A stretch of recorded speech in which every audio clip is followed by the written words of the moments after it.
ان لوگوں کے بیانیے کو مسترد کر کے وہیں پھینک دیا ہندوستان میں، ٹھیک ہے. اور جو عمران خان کا بیانیہ تھا وہ اپنے ملک کے لیے، اپنے اداروں کے لیے، اپنی قوم کے لیے، ہمارے لوگوں کے لیے. اس لیے عمران خان واحد لیڈر ہے جو اپنی قوم کی اور اپنے ملک کی بات کرتا ہے. کوئی شک نہیں. اور اتنا اچھا انسان کبھی ہمیں پاکستان کی ہسٹری میں نہیں ملا، نہ اتنا اچھا لیڈر ملے گا. اچھا، کل کے الیکشن کی بات کریں تو جس طرح سے ہم اس سے پہلے بات کر رہے تھے، آف دی ریکارڈ بات کر رہے تھے، تو آپ نے ایک واقعے کی جانب اشارہ کیا کہ مجھے اس وقت لگا کہ ہم یہ الیکشن جیت جائیں گے جب ایک ماں نے ایک بچے کو اٹھایا ہوا تھا اور ساتھ میں وہ پاکستان تحریک انصاف کے جو ہے وہ نعرے لگا رہی تھی اور پانی میں چل کر آ رہی تھی بروڈ کاسٹ کرنے. اتنی شدید بارش ہو رہی تھی کہ گاڑی چلانا بھی مشکل تھی. ہم وہاں سے گزر رہے تھے. ہماری ایک بہن نے اپنے چھوٹے بچے کو، اس کی ایج ہوگی 6 سال، اس کے ہاتھ میں ایک تصویر تھی پاکستان تحریک انصاف کا لکھا ہوا تھا، عمران خان کی تصویر تھی. وہ انہوں نے ہمارے سامنے کھڑا کیا اور نعرے لگا رہا تھا پاکستان تحریک انصاف زندہ باد. تو ہم نے وہیں کہا تھا کہ انشاءاللہ یہ عمران خان بیانیہ جیتے گا. اللہ کا شکر ہے وہی ہوا. اتنا بھرپور اور اتنا الیکشن کبھی دیکھا نہیں ہے، اتنے اچھے طریقے سے ہوا. مگر ہے کہ جیت اسی بیانیے کی ہونی تھی جو اپنے ملک کے لیے، جو اپنے قوم کے لیے. مگر وہاں کے حالات دیکھ کے، جن لوگوں نے 35 سال حکومت کی ہے، ایسے فیل ہو رہا تھا کہ یار ان لوگوں نے کہاں حکومت کی ہے. نہ وہاں کوئی بازار ہے، نہ وہاں کوئی اچھے روڈز ہیں، نہ کوئی اچھے کوئی جگہ بنی ہوئی ہے. حالانکہ کتنا اچھا سٹی ہے سیالکوٹ. بالکل ایسا ہے. مگر ان لوگوں نے ملک کو لوٹا ہے. گلیوں کے بارے میں کہا جا رہا تھا جناب کہ اتنی تنگ گلیاں ہیں، جس طرح سے اپوزیشن کے ذہنی تنگ نظری ہے، اور جس طرح سے اپوزیشن کی ذہنی تنگ نظری ہے اسی طرز کی عکاسی کرتی ہوئی گلیاں تھیں. رانا صاحب، بیانیے کی بات کی جاتی ہے. آپ نے جس طرح سے کہا کہ مریم نواز کا جو بیانیہ ہے اس کو شکست ہوئی ہے، نواز شریف کے بیانیے کو شکست ہوئی ہے. اب اگر دیکھا جائے تو نواز لیگ جو نون لیگ ہے، یہ میم، نون اور سین لیگ میں بڑھ چکی ہے. اس بارے آپ کیا کہیں گے؟ کیونکہ یہ خود تذبذب کا شکار ہیں، خود یہ کشمکش میں مبتلا ہیں. اس لیے کہ ان لوگوں نے 35 سال حکومت کی ہے. ان لوگوں کو اب سمجھ نہیں آ رہی کہ ان کے لیے وہ الیکشن بہتر ہے جو یہ لوگ جیتے، جس میں ان کی ہار ہوتی ہے، ان کا بیانیہ مسترد کیا جاتا ہے. وہ کہتے ہیں یہ دھاندلی شدہ الیکشن ہے. حالانکہ ایسا کچھ نہیں ہے. یہ جیت عمران خان کے بیانیے کی ہوئی ہے. مگر ہے کہ یہ لوگ نہ اپنے ملک کے لیے کچھ کرنا چاہتے، نہ اپنی قوم کے لیے. مگر ان کے اندر کی جو جنگ ہے وہ ختم نہیں ہو سکتی. اس لیے مریم کہتی ہے کہ میں پوری پارٹی میرے ساتھ کھڑی ہے. شہباز شریف کہتا ہے کہ میرے ساتھ کھڑی ہے. مگر ان کے آپس کے اندر کے جو اختلافات ہے بہت زیادہ ہے کہ شہباز شریف کچھ کہتا ہے، یہ کچھ کہتے ہیں.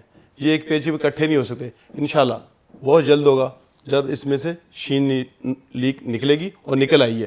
آپ دیکھ رہے ہیں کشمیر کے الیکشن میں، سیالکوٹ کے الیکشن میں کہیں شہباز شریف نظر آیا؟ بالکل. وہ آئے گا بھی نہیں. اس لیے ایک پیج پہ یہ اکٹھے نہیں ہو سکتے. انہیں لگ رہا ہے کہ انہیں ان کا حصہ نہیں دیا جا رہا. اب دیکھیں نا، ان کو حصہ کیسے ان کو دیا جائے؟ ان کو حصہ تو پھر ہی مل سکتا ہے نا جب ان کو اقتدار مل جائے. تو ان غداروں کو کیسے اقتدار مل جائے جو نہ کسی ادارے کو بخشتے ہیں، نہ اپنے ملک کو بخشتے ہیں؟ ویلڈ پوائنٹ ہے. اچھا، اس موجودہ الیکشن کی بات کی جائے تو موجودہ الیکشن میں پاکستان تحریک انصاف نے کامیابی حاصل کی ہے اور 7,000 سے زائد ووٹ سے کامیابی حاصل کی ہے. کیمپین کو کس طرح سے آپ دیکھتے ہیں؟ کس طرح کی کیمپین چلائی گئی؟ بات کم وقت تھا. ایک جانب جغادری تھے، سیاست کے جغادری تھے جن کو آپ نے شکست دی ہے، پاکستان تحریک انصاف نے شکست دی ہے. دوسری جانب 40 دن کی کیمپین تھی. 40 دنوں کو 40 سالوں سے مقابلہ کرنا پڑا. اس پر کیا کہیں گے؟ بس 40 دن کا واقعہ آپ کی بات ہے. وہ 35 سال میں لوگ اقتدار میں بیٹھے ہوئے تھے. 35 سال سے وہ لوگ ہی جیت رہے تھے جن کو شکست ہوئی ہے. مگر ہے کہ اس میں جناب وہاں کے جو ہمارے کینڈیڈیٹ تھے، ان کے والد صاحب سلیم بریار صاحب، انہوں نے بڑا اچھا الیکشن لڑا ہے. بڑا بریک الیکشن ہوا ہے اور لوگوں نے ان کی شرافت کو ووٹ دیا ہے. ایک دیکھیں نا، پارٹی کے ساتھ بھی کھڑے ہیں، ہر جگہ کھڑے ہیں. مگر ہے کہ ان لوگوں کو بھی وہاں سیالکوٹ کے لوگوں نے دیکھا ہے کہ جو لوگ ان کے اینٹی الیکشن لڑ رہے ہیں وہ لوگ کیسے ہیں. وہ لوگ بھی بڑے اچھے تھے اور بڑا زبردست الیکشن ہے. جیسے نہیں کہتے کہ بڑا بریک الیکشن ہوا ہے، یہ وہ الیکشن تھا. تو اللہ کا شکر ہے کہ ہم نے ہر سائڈ سے الیکشن لڑا ہے پاکستان تحریک انصاف، اور ہم نے ان کو چاروں شانے جیسے نہیں کہتے چت کر کے مارا ہے، ایسے مارا ہے. اچھا میں آخر میں کیونکہ بہت زیادہ ہم اس پر گفتگو پہلے بھی کر چکے ہیں پروگرام میں اور اب بھی گفتگو کا سلسلہ دراز ہو رہا ہے. عطا تارڑ صاحب نے کہا تھا کہ اگر یہ الیکشن ہم ہار جاتے ہیں تو میرا نام تبدیل کر دیجیے گا. اچھا شعیب صاحب اگر آپ کے پاس وہ فوٹیج ہے تو وہ فوٹیج پلے کر دیجئے تاکہ پھر ہم جواب کی جانب پہ جا سکیں کہ عطا تارڑ صاحب نے اس الیکشن سے پہلے یہ بات کہی تھی کہ اگر یہ الیکشن ہم ہار جاتے ہیں تو میرا نام بدل دیجیے گا. پھر ہم رانا صاحب آپ کی جانب آئیں گے کہ اب آپ ان کا نام کیا تجویز کرتے ہیں. سیالکوٹ میں ایک اور بائی الیکشن آ رہا ہے. میں ان کو اوپن ٹی وی پہ چیلنج کرتا ہوں. میں آ رہا ہوں سیالکوٹ. اگر ہمت ہے تو آ کے بائی الیکشن میں مقابلہ کرو اور اللہ کے فضل سے دوبارہ 10-12 ہزار سے نہ ہرایا. میرا نام عطا تارڑ نہیں، میرا نام عطا تارڑ نہیں. اب اس پر کیا کہیں گے آپ؟ ان کا نام تو تبدیل ہو چکا ہے، ہماری قوم نے کر دیا ہے، ہمارے لوگوں نے کر دیا ہے، مگر آپ ان کا نام ایسا کچھ رکھیں جو چے سے شروع ہوتا. ویسے یہ ناظرین بڑا انٹرسٹنگ سا جو ہے وہ نام بتایا ہے رانا صاحب نے کہ کوئی ایسا نام رکھا جائے جو چے سے شروع ہوتا ہو. اب یہ آپ پر منحصر ہے یہ کیا نام اس میں آپ سجیسٹ کرتے ہیں. آخر میں آپ سے یہ جاننا چاہوں گا، پاکستان تحریک انصاف پر بجٹ آنے سے پہلے بہت تنقید ہوتی رہی ہے، تنقید کا سامنا کرتی رہی پاکستان تحریک انصاف. موجودہ سیاست کو کس نقطہ نظر سے دیکھتے ہیں اور آئندہ آنے والے دنوں میں اور خصوصاً جو نیکسٹ الیکشن ہونے جا رہے ہیں اس کو آپ کس طرح سے دیکھتے ہیں اور اس کی کس طرح سے تیاری کر رہے ہیں؟ کیونکہ عوام بہرحال مہنگائی اور اس تمام تر صورتحال پر نظر بھی رکھتی ہے اور آپ سے پوچھ گچھ بھی کرتی ہے. ابھی جو 2020 کا اور 21 کا بجٹ آیا ہے، آپ نے دیکھا ہے کہ میرے قائد نے جو اسمبلی فلور پہ سپیچ کی ہے بالکل وہ اپنے ملک کے لیے تھی، اپنے قوم کے لیے تھی. لوگوں کو بھوک بھی برداشت کر لیں گے مگر وہ بیانیاں برداشت نہیں کریں گے جو اپنے ملک کے خلاف ہوگا، اپنے اداروں کے خلاف ہوگا. بالکل یہ بات 1 گھنٹے کی سپیچ تھی، اپوزیشن کے پاس کوئی بات کرنے کے لیے ہے مگر یہ باتیں بہت لمبی کرتے ہیں، اس کے اوپر عمل نہیں کرتے. میرا قائد جو کہتا ہے وہ کر کے دکھاتا ہے، جس کا نام ہے عمران خان. آپ دیکھیں کہ 2020-21 کا جو بجٹ آیا ہے، اللہ کے فضل سے میں نے پوری ہسٹری میں نہیں ایسا بجٹ دیکھا ہوگا. میں اپنے علاقے کی بات کرتا ہوں. میرا علاقہ ڈسٹرکٹ شوخپورہ ہے، PP 143 میرا حلقہ ہے. میرے حلقے کے لیے 1 ارب 75 کروڑ کی ڈیولپمنٹ ہے. تو آپ دیکھیں کہ باقی حلقوں میں کتنے فنڈز آئے ہوں گے. ہمارے چیف منسٹر صاحب پچھلے دنوں ہمارے شیخپورہ تشریف لے کر آئے تھے، انہوں نے مجھے 1 ارب کا 1 کروڑ دیا ہے. تو بہت پرابلم تھا، 35 سال سے حکومت یہ لوگ کر رہے ہیں مگر انہوں نے وہاں کا کچھ نہیں کیا، اپنا کیا جو بھی کیا ہے. اب اللہ کا شکر ہے کہ ہمارے حلقوں میں ترقیاتی کام بھی ہو رہے ہیں.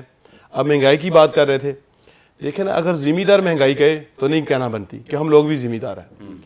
ہاں آپ کی بات ٹھیک ہے، مزدور جو لوگ ہاں ان کے لیے ہے، مگر انشاءاللہ آپ دیکھ رہے ہیں کہ ہر چیز کو عمران خان خود چیک کر رہے ہیں، دیکھ رہے ہیں، تو بھی اللہ کے فضل سے انشاءاللہ بہت جلد اس کے اوپر بھی کنٹرول ہو جائے گا. جیسے ابھی آپ کو صحت کارڈ آ رہا ہے، وہ لوگوں کو حساس پروگرام پیسے مل رہے ہیں، بہت ساری اسکیمز ایسی آ رہی ہیں جو ہمارے لوگوں کے لیے، تو انشاءاللہ جب آئیں گی تو ہمارے لوگوں کو فائدہ ہوگا. یہ لوگ بھول جائیں اقتدار کو. انشاءاللہ 2023 کا الیکشن بھی پاکستان تحریک انصاف کا الیکشن ہے، اس لیے کہ الیکشن تو اسی کا ہونا ہے جس نے اپنے ملک کے ساتھ کھڑے ہونا ہے، جس نے اپنی قوم کے ساتھ کھڑے ہونا ہے. ان غداروں کا الیکشن تو نہیں ہونا نا جنہوں نے انڈیا کے ساتھ کھڑے ہونا ہے یا اپنی قوم کے اپنے ملک کے خلاف کھڑے ہونا ہے. بہت شکریہ رانا وحید احمد خان صاحب ہمارے ساتھ موجود تھے. اور رانا صاحب کی آخری بات سے اس بات کا تاثر تو لیا جا سکتا ہے کہ قافلہ جب عزم و یقین سے نکلے گا، جہاں سے چاہیں گے رستہ وہیں سے نکلے گا. اور آپ نے جس طرح سے پاکستان تحریک انصاف کے چیئرمین اور موجودہ وزیر اعظم کی بات کی ہے کہ وطن کی مٹی مجھے ایڑیاں رگڑنے دے، مجھے یقین ہے کہ چشمہ یہیں سے نکلے گا. یعنی پاکستان تحریک انصاف کے چیئرمین کو، موجودہ وزیر اعظم عمران خان کو اس بات کی امید ہے کہ یہاں سے چشمہ نکلے گا.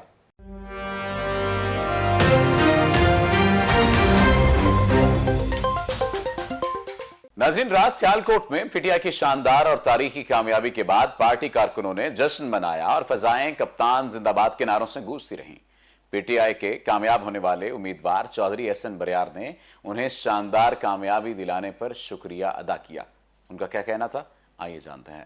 میں چودھری احسن سلیم بریار الحمدللہ MP APP 38 سیالکوٹ اپنی تمام عوام کا, اپنے حلقے کی عوام کا, اپنی تمام لیڈرشپ کا, ہمارے قائد چیئرمین پاکستان تحریک انصاف وزیر اعظم پاکستان عمران خان صاحب کا, وزیر اعلیٰ عثمان بزدار صاحب کا, تمام پروونشل لیڈرشپ, ڈویژنل لیڈرشپ اور ڈسٹرکٹ لیول کی لیڈرشپ کا, اور اپنے تمام خاص طور پہ یوتھ ونگ کے اور تمام باڈیز کے, اپنے کارکنان, اپنے ساتھی, اپنے نوجوان عمران خان کے سپاہیوں کا دل کی گہرائیوں سے شکریہ ادا کرنا چاہتا ہوں, اور ان سب کو سب سے پہلے مبارکباد پیش کرنا چاہتا ہوں کہ آپ سب کی محنت کے ساتھ آج یہ قلعہ الحمدللہ پاکستان تحریک انصاف کا ہوا, جو کہ نون لیگ اپنا سمجھتی تھی, اور اللہ کے فضل و کرم سے انشاءاللہ تعالی اب یہ ہمیشہ پاکستان تحریک انصاف کا رہے گا. میں آپ سب کا دل کی گہرائیوں سے شکریہ ادا کرنا چاہتا ہوں, اپنے خاص طور پہ حلقے کی عوام کا, میرے جنہوں نے دن رات محنت کر کے پچھلے 40-50 دن رات ایک کر کے ہمارے ساتھ کیمپین کی, اور ہمیں اور اپنے لیڈر عمران خان صاحب کو آج یہ عزت دی. میں آپ سب کا مشکور ہوں, اور انشاءاللہ تعالی یہی آپ کے آگے پیغام دینا چاہوں گا کہ جس طرح آپ لوگوں نے ہماری عزت رکھی, ہم پہ بھروسہ کیا, امید کرتا ہوں اور اللہ کے غیر دعا کرتا ہوں کہ اللہ تعالیٰ اپنے حبیب کے صدقے مجھے, میری فیملی, ہماری پارٹی کی تمام لیڈرشپ کو یہ توفیق ادا دے کہ ہم اپنے حلقے کی عوام کی بہترین نمائندگی کر سکیں, ان کے جو جائز حقوق ہیں انہیں وہ دے سکیں, اور اپنے جو اللہ تعالیٰ نے ہم پر فرض ادا کیے ہیں انہیں بہترین اور احسن طریقے میں ادا کر سکیں. چودھری حسن بریار کے والد سینئر سیاستدان چودھری سلیم بریار نے علاقے کے عوام کا شکریہ ادا کرتے ہوئے الیکشن کو پرامن اور شفاف بنانے پر انتظامیہ کی کاوشوں کو سراہا. چودھری سلیم بریار نے کہا, ہماری سیاست عوام کی خدمت کرنا ہے, اور سیالکوٹ کے عوام نے جس طرح ہم پر اعتماد کیا ہے وہ اس پر پورا اتریں گے. چودھری سلیم بریار کا یہ بھی کہنا تھا کہ نون لیگ کا ملک دشمن اور قومی اداروں کے خلاف بیانیہ عوام نے ووٹ کی طاقت سے مسترد کر دیا ہے. Sialkot election P T I کی فتح نہیں, اس سوچ کی فتح ہے جو اس ملک کو اس کے اصل مقاصد کی طرف لے کر جانا چاہتی ہے. ملکی خزانے کو لوٹنے والے اور پاکستان دشمنوں کے ساتھ دوستیاں نبھانے والی سوچ کو عوام نے ہمیشہ کے لیے مسترد کر دیا ہے, اور ووٹ کو عزت دو کا نعرہ لگانے والے اب سوچ لیں کہ ووٹرز صرف اس کو ووٹ دیں گے جو اس ملک کی عزت کرے گا. یہ بات تو طے ہو چکی ہے کہ پاکستان تحریک انصاف ہو یا کوئی بھی سیاسی جماعت ہو, جب تک وہ پاکستان کے ساتھ وفادار نہیں ہوگی اس وقت تک پاکستان کے عوام کسی بھی صورت میں ان کا انتخاب نہیں کریں گے, کسی بھی صورت میں ان کو ووٹ نہیں دیں گے. اور ہر وہ جماعت, ہر وہ شخص, ہر وہ انفرادی شخص, ہر وہ گروہ جو کسی بھی صورت میں پاکستانیت پر سوال اٹھائے گا, پاکستان کے خلاف بات کرے گا, عوام انہیں مسترد کریں گے. اپنے میزبان صفدر علی کو دیجیے اجازت. اللہ نگہبان.